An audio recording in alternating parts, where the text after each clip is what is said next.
All right, so I think we're live now. So, hello Philippines and hello USA. My name is MJ and I'm a marketing specialist here at Towne Kids.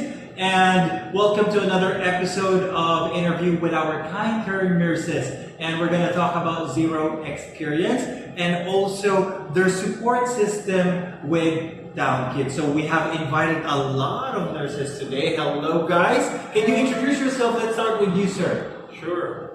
My name is Alvin and I'm from Blanche.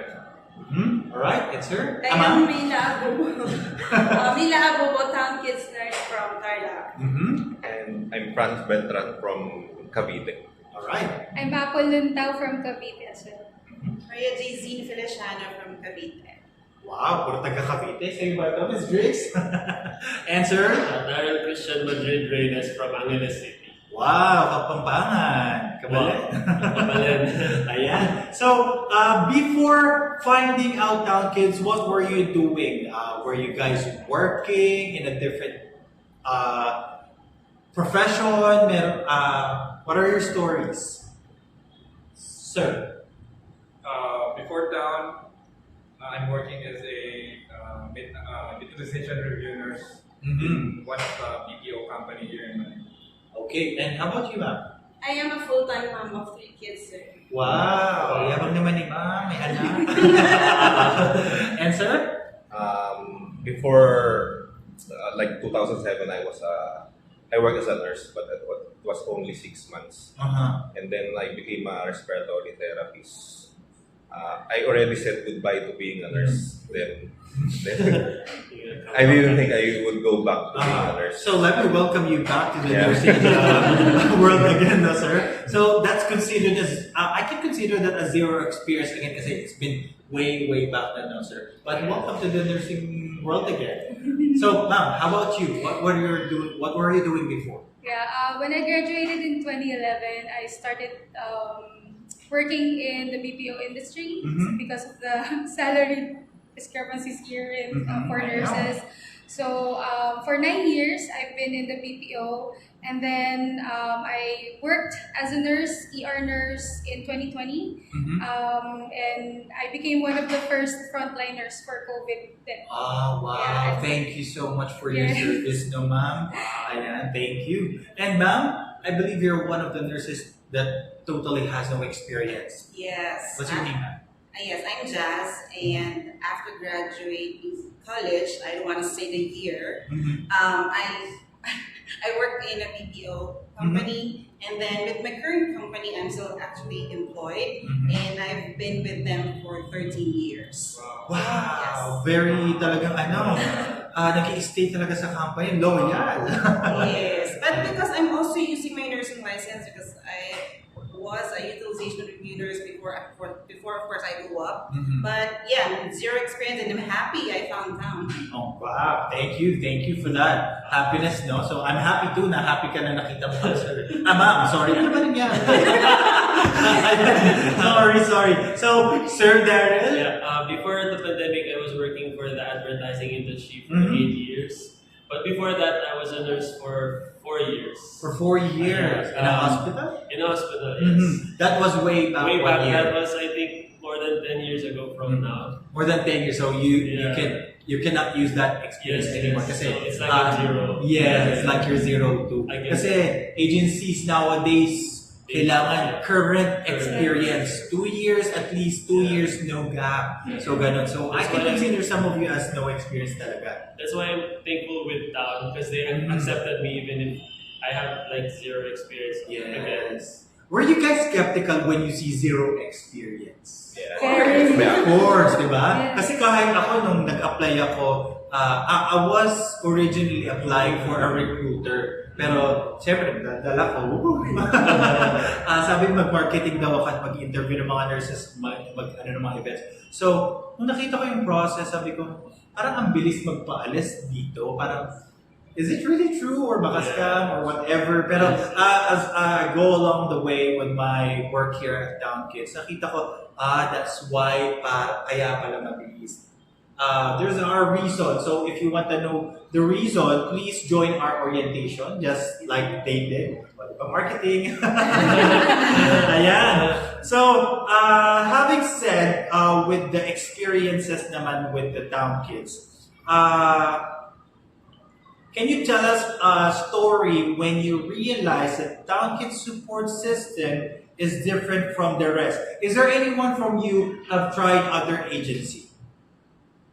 Or scouted other agency, tried joining their orientation, meron ba? Ayan na. Yeah, I'm not sure if it's gonna be counted because it's a different country. It's a different country. It is. I was reading for UK before. In 2020, I started with my journey with the UK company. It's also a town home care facility. But then Delta strain came, and I already passed my IELTS, but as I was waiting for my final interview, it's actually just a formality, and then there were no updates from my previous employer. Took me 3 months. Came March. Every 2 weeks, I've been updating them. I've been asking for an update from them, but they just keep on telling me that they're paused for hiring. And then came March of 2021, they dropped the bomb and told me that they're no longer hiring. So, oh wow.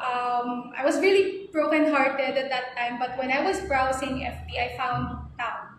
And back then, yung mga ginagamit nila ads is very basic, like super basic to the point na when you hear zero experience or when you hear yung mga ganung offers nila, you would really think it's a scam. But then, yung experience ko, yung thoughts ko about Towne really changed 360 degree kasi my experience was really smooth. Oh wow, talaga. Hindi na ako kailangan magtanong kay mama, no? Well explained. And also, you mentioned na hindi ka na ina-update dun sa UK, right? So, if we're gonna compare it with Towne Kids, how is the updating process with them? Kung paano ka nila sinusupport? How would you compare it? Towne is very, very supportive sa mga nurses like me. Actually, super opposite sila nung previous employer ko. Ako yung nag-ask for updates, pero with Towne, ikaw na lang magugulat. Ma'am, ano po? Ma'am, ganyan po. Sila na nag-update. Kami na nag-update. It's the other way around. Yes, it's the other way around. Kaya yung process, lahat ng mga steps, minsan, kahit yung sinabi nila na step by step, step 1, step 2, magugulat ka lang, simultaneously it's happening. Kaya really legit nga yung sinasabi nila na premium processing. Yes. Talagang legit naman talaga siya. Kasi yun din yung talaga nagpapaniwala sa akin in my journey here working with Towne Kids. No? So I'm really grateful that you guys are happy. Now, also, since our topic is zero experience, I want to go back to you, Miss Jazz. What made you chose Towne Kids? Honestly, I was not looking for anything that moment. I was just browsing Facebook and then I saw an advertisement about Towne and I told myself, why not try it? So yeah, of course, it's too good to be true in a way, zero experience, premium processing and all. I told my husband, just want to try it, nothing. I will not lose anything, Yes, just try it, right? And then here I am. Ready to be deployed. Yes, wow! Diba? Congratulations naman sa lahat na tayo mag-deploy. Lahat naman po, diba? Yes. At mga lahat nakapasa ng N+ USRN na, IELTS passer, ngayon mo ng winners natin. All with our with visa. Ay, diba? Mas mayabang si Ma. Hindi, kidding aside. Ayan, so thank you for sharing that experience. Now, is there anyone from you na na-abandon na ng ibang company? Ikaw, naman. You said that you were abandoned and they dropped the bomb na hindi na sila gano'n. Okay. I guess we can move forward with that question. Now, did you feel confident about how the recruiter handled your application? Anyone can answer here. Maybe you, sir. Can you repeat that question? Sure, no problem. Since we're live talagang ganyan po, no? So, did you feel confident about how the recruiter handled your application. At first, to be honest, I was skeptical. I didn't think that it would be possible for me to work as a nurse in the US, especially in the US. They have a standard, like they would require us to have a hospital experience. So until I got my visa, so wow, totoo pala. Oo, di ba? Totoo pala. Ang sarap ng feeling na Totoo. yung visa mo nandun. Yes, naka-ready na. Sabi ko nga, di ba, it's too good to be true, but what can I say? It's really true. It's really happening, right? It is. Ayan. So, actually, parang hindi ko na kailangan mag-advertise dito. Yung mga nurses na mismo nagsasabi na, no experience, o di ba? Tinutulungan niyo ako masyado dito, no? You're making my job very easy. So, thank We you. are here to support it. Thank you for giving back as we supported you also. But your journey is not gonna stop here kasi palipad na kayo, right? Yes. Sino sa inyo yung schedule na? Meron na ba? Ayan, sir. Kailan na schedule natin? I believe that all of us are on March 25. Wow, sabay-sabay! Wow, ang saya nyo naman. Sorry nga po. Ayan. Anyway, overall, how satisfied were you with Towne Kids? 100%. Nasundo po sila. Hindi ko po sila tinanong ahead of time. Matang sinang 100%. Ayan, parang nakakataba naman ang puso yung pagsasabi ng 100%. So, sir, you agree? Hindi ka sumagot, sir. You also agree. How satisfied you? I'm very satisfied. Kasi sa recruitment process, hindi ako pinahirapan ng tao. At the same time, ako kasi yung tao na slowly but surely. Wow. So, nung una, kumbaga parang hindi panatag yung loob ko na legit si tao. Pero yung tao sa recruitment process, throughout, pinaramdam nila sa akin na talagang legit. Okay. Nakita ko naman talaga yung result. Kasi from application ng I-140 at saka assistance ng IELTS, nandun sila. And I passed because of them and syempre because of our hard work. Pero napakalaking factor na consistent ang staff ni Towne sa pagpupush sa amin para makuha namin yung American Dream. So, 100% I am very satisfied. Yeah, thank you so much. Kaya pala hindi sumagot, sir, gusto niyo mag-solo na. Ayan. So, also, I want to hear some best experiences you had with Towne Kids. Anyone can share. Who wants to share? Yes, ma'am. I think I get the best experience with Towne Kids because I heard some nurses said that their process took more than 2 years or 3 years. But for me, it only took me 6 months. I got that. Uy, ang yabang naman ni ma'am. 6 months na ang inabot. Ayan, so... Thank you to Miss Drixie. Wow! So, sino dito Signing mga bonus. galing kay Miss Drixie? Ang mga anak ni Miss Drixie. Ayan, o dalawa. Ayan. Pwede Hello, po Miss pa. Drix. Pwede pong paampay. Ayan. So, thank you for sharing. Anyone, ikaw ma'am, since you are zero experience, ano naman ang best experience mo rito sa Towne Kids? I felt love. Wow!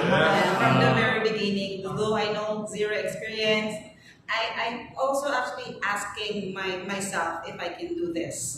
But with the help of Miss Minel and all the recruitment, Miss Drixie, Miss Annalyn, everybody, I know I have someone supporting me and can guide me all throughout. And now I believe I'm ready. And I also want to say this, MJ, I'm also very thankful with Towne because I can bring my family there.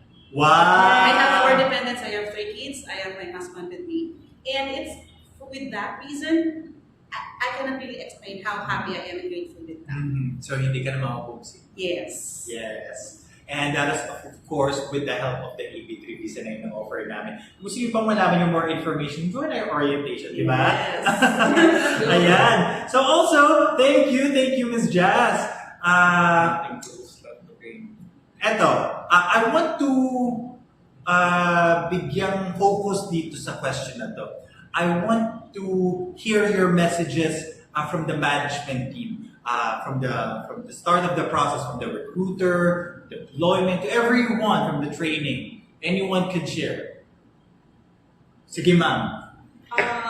I owe my American dream from Towne Kids because Parang na-train si ma'am. yeah. Really, Bigyan na. yeah, I promise na talagang nag-ano ako na utang ko yung American dream ko sa Towne Kids because it's been already 13 years that I passed NCLEX and just now that I made it totoo na talaga to. So only Towne Kids was able to help you. Yeah.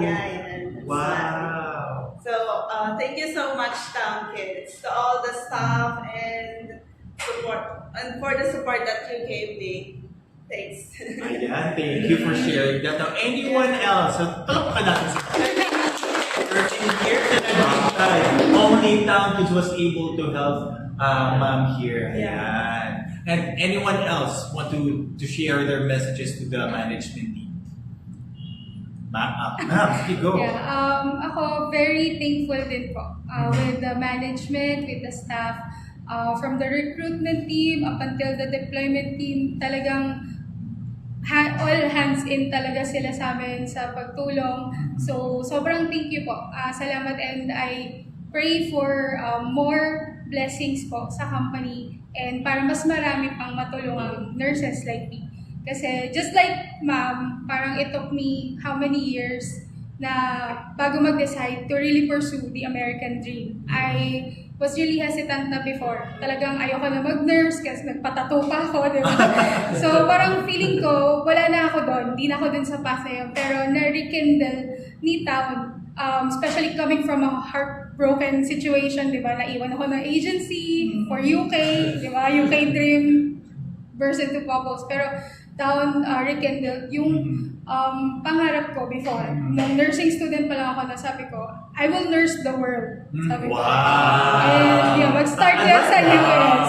I will nurse the world. I like that. Parang ilagay natin yan sa hashtag, no?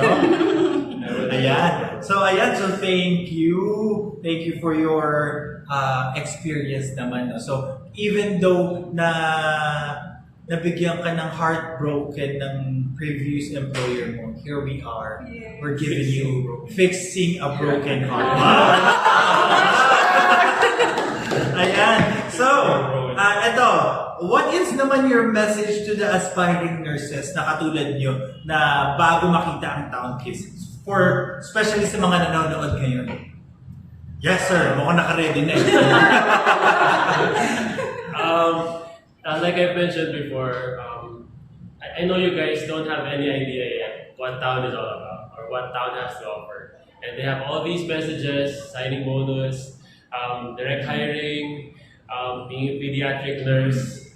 But I can tell you guys that each and every item there that's written is all true. You don't have to doubt it. You don't have to get worried. You don't have to feel anxious. You just have to trust that Towne will bring into completion your American dream. But of course, I'd like to thank God that I was able to cross paths with Towne. Because like my other colleagues here, I've been a USRN for 10 years, and it is only now that I would go there. Having this full trust and faith in myself that I will be taken care of. So, if you have a dream, that American dream, just chase it.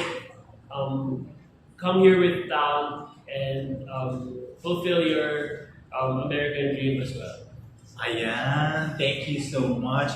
So parang pwede sa marketing sa sir, no? Talagang binibigay niyo mga offer namin. Actually, just to give you hints, the signing bonus that can change. It could be a better offer, pwedeng free medical, hindi kinabutan, pwedeng free dependent application, pwede namin ibigay sa inyo. It depends on the season kasi iniiba-iba namin yung offer. So, might as well join the orientation so you would know what can be offered to you. Ayan. So, before we end this orientation, so, hindi medyo nasasabi po ako sa orientation. This interview with you guys, I want to have very quick, fast talk, kumbaga. Parang boy abunda tayo ngayon. So, these are the questions. Are you guys ready? Yes. Ayan. First words that comes to your mind when you hear Towne Kids. Home. Oh, wow. Love. Love. Wow, talagang nasa puso yung mga sagot na anyone else. Sa akin, sir, optimistic. Optimistic. Positive palagi yun. Positive. Number one. Wow, now, wow. I like you, sir. I like you. Okay, and first word that comes to your mind when you hear New Jersey. Wow. It's a good Opportunity. Opportunity. Safe. family. Family safe. One of the safest place, of course. Anyone else? Greener pasture. Future. Greener pasture. Wow. Kahit hindi ko narinig. Anyway, ano po sabi natin, sir? Greener pasture. pasture. Greener pasture. Ayan. Nadinig nila, sir. Oh, nadinig nila. Sorry po. Hindi po ako nakakasa ng IELTS. Anyway, another one is first word that comes to your mind when you hear the American dream. Towne Kids. Oh, wow. Nanood ka ata ng last interview, ma'am. Ayan. So also, first word that comes to your mind when you hear zero experience. True. True. Legit. Legit. With? Towne Of Kids. course. No anyone else. Ayan. And also, first word that comes to your mind when you hear 1:1 nurse-to-patient ratio. Amazing. Awesome. Thank Towne Kids. you. Unbelievable. Thank you, Lord. Kasi diba, parang dito sa Pilipinas, parang imposible yan. One no? is to ward. Oh, 1:1. The Yes. common joke ng mga Filipino nurses kahit sa orientation. Actually, Yun not ang just narinig here in the ko. Philippines, we also hear a lot from From different- others. from nurses in the US. Oh, Yes. wow. Actually, well, that's another topic. Understaffing has been happening to US nowadays. So, let's not talk about that. Maybe meron na actually pag-usapan na yun sa other interview. Maybe you can watch that, guys. So, you can help the engagement. Well, actually, hindi naman na kailangan maraming mga engagement kasi talagang we're not scaring people but we want you to know Yes. additional information. Okay, so I want you to finish this sentence before we end this. So, Towne Kids, let's make kids number 1. And that's it for today. Thank you so much, kind care nurses of Towne Kids. Once again, my name is MJ. I'm the Center Marketing Specialist here at Towne Kids. Please don't forget to follow us here at this Facebook page, in our Instagram, YouTube channel, and our TikTok. So thank you so much. See you in New Jersey, and goodbye. Thank you, guys. Thank you.